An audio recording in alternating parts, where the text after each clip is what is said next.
بسم اللہ الرحمن الرحیم۔ السلام علیکم۔ معجزات نبوی صلی اللہ علیہ وآلہ وسلم۔ تھوڑے کھانے میں برکت کے معجزات۔ نبی پاک صلی اللہ علیہ وآلہ وسلم کی حیات طیبہ میں ایسے بھی واقعات پیش آئے کہ تھوڑا سا کھانا نبی پاک کی برکت سے بڑی بلکہ بہت بڑی تعداد کے لیے کافی ہو گیا، اور جس قدر تھا آخر میں اتنا ہی بچ گیا۔ آپ سے گزارش ہے کہ اس پیاری ویڈیو کو پوری ضرور دیکھیں۔ حضرت انس رضی اللہ تعالیٰ عنہ روایت کرتے ہیں کہ میرے والد مزدوری کر کے جو لائے، والدہ نے پیس کر روٹی پکائی اور نبی پاک کو جو پیٹ سے 2 پتھر باندھے ہوئے تھے گھر بلانے کے لیے بھیجا، اور یہ خیال کیا کہ اگر کوئی دوسرا بھی نبی پاک کے ہمراہ چلا آیا تو کام چل جائے گا۔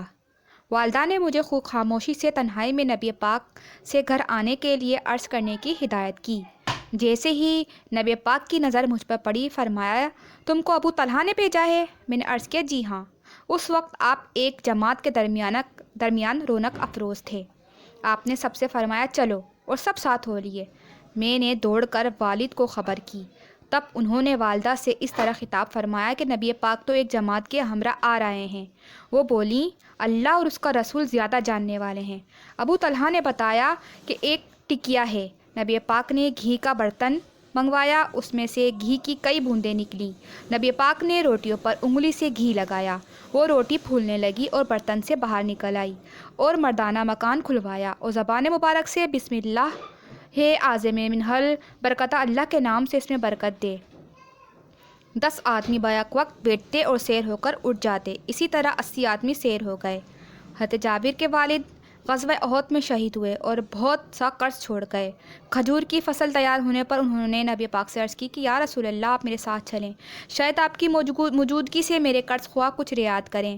آپ نے کھجوروں کی 4 ڈھیریاں بنانے کا حکم دیا۔ پھر نبی پاک نے بڑے ڈھیر کو 3 بار گھوم کر دیکھا، وہیں بیٹھ گئے اور قرض خواہوں کو بلانے کے لیے فرمایا۔ سب کو ناپ تول کر ان کا قرض پورا ادا کر دیا، اور وہ ڈھیر ذرا بھی کم نہ ہوا۔ حضرت جابر فرماتے ہیں کہ میں تو اس پر خوش ہو جاتا تھا کہ سب قرض ادا ہو جائے، چاہے کچھ بھی باقی نہ رہے۔ اس واقعے کا دوسرا حصہ یہ ہے کہ ابھی حضرت جابر قرض خواہوں کی ادائیگی سے فارغ ہوئے ہیں کہ ایک یہودی نے 30 وسق اپنا قرض کا اور مطالبہ کیا۔ نبی پاک نے یہودی سے ان تینوں ڈھیروں کو لینے کے لیے کہا، مگر وہ راضی نہ ہوا۔ نبی پاک ایک بار ڈھیریوں میں سے گزر کر حکم دیا کہ ناپ کر اس کو ادا کرو۔ اس کو 30 وسق دینے کے 18 وسق اور بچ گئے۔ ام انس مالک رضی اللہ تعالی عنہ نے یہاں ایک گھی کی ایک کپی تھی، وہ اس میں گھی نکال کر نبی پاک کو تحفہ بھیجا کرتی تھیں۔ عرصے تک یہ سلسلہ جاری رہا۔ ایک دن ام انس نے اس کپی کو نچوڑ لیا، اس کے بعد گھی نہ نکلا۔ جب نبی پاک کے علم میں یہ بات لائی گئی تو آپ نے فرمایا کہ اگر تم اسی کو اس طرح رہنے دیتی تو گھی کبھی ختم نہ ہوتا۔ خباب رضی اللہ تعالیٰ عنہ کی بیٹی بیان کرتی ہیں کہ ان کے والد جہاد میں گئے ہوئے تھے۔ نبی پاک ان کے گھر تشریف لائے اور بکری کا دودھ نکالتے اور گھر کا سب سے بڑا برتن بھر جاتا۔